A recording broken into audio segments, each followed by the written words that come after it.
log for Module 4, Unit 1, Activity 2.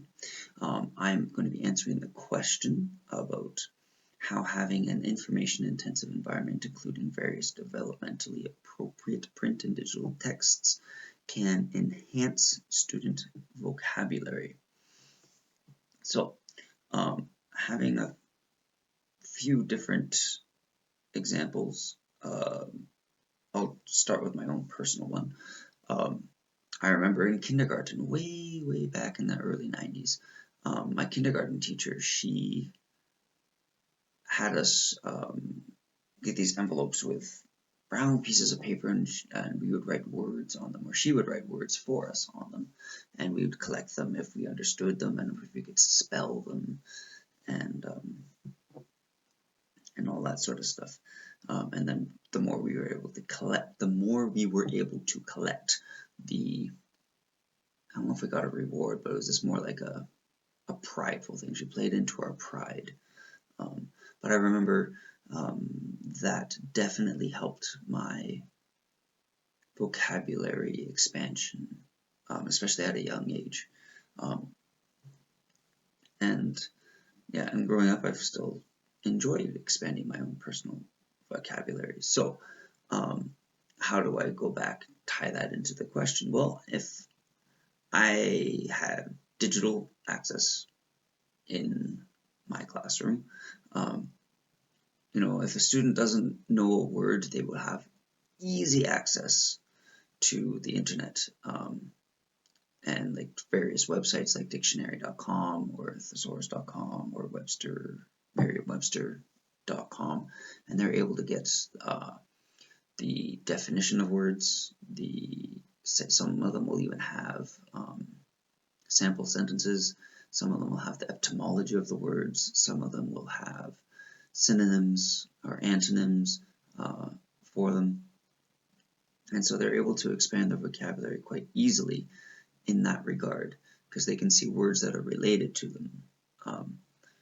Now, if I go out of the digital world and into something more practical or more tangible, I would definitely do things like teaching like prefixes, suffixes, synonyms, antonyms, homophones, all those kinds of things. Especially the prefixes and suffixes.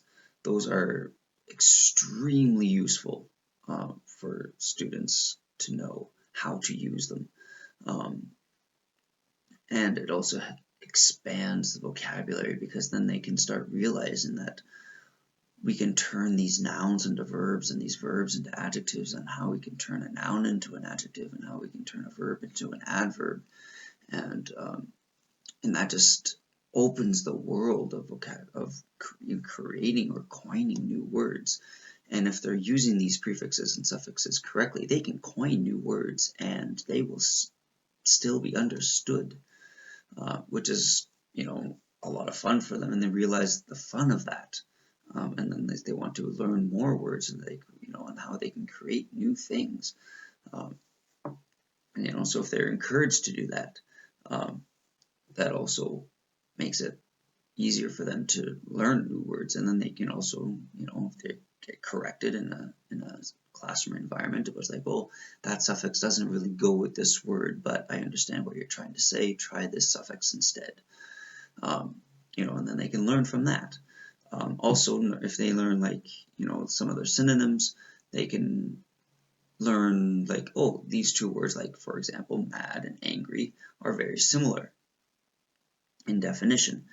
So they don't have to have two separate definitions memorized for the same, but they have two words. And then, especially if they're younger age, that's perfectly fine. But once they get older, then you have to start differentiating between when a person is mad and when a person is angry, because they are two separate words. But having that similarity, especially at a younger age, definitely will help alleviate some stress of I don't know all these words. They can have these word associations that, and same with the opposites. They don't have to memorize mad and happy. They can just memorize, okay, mad, okay, and then happy is just not mad. And if they have an understanding of the word mad, then they have the understanding of happy, if, if they know it's the opposite. So yeah, these are just a couple of quick examples of a learning environment that can help students enhance their vocabulary.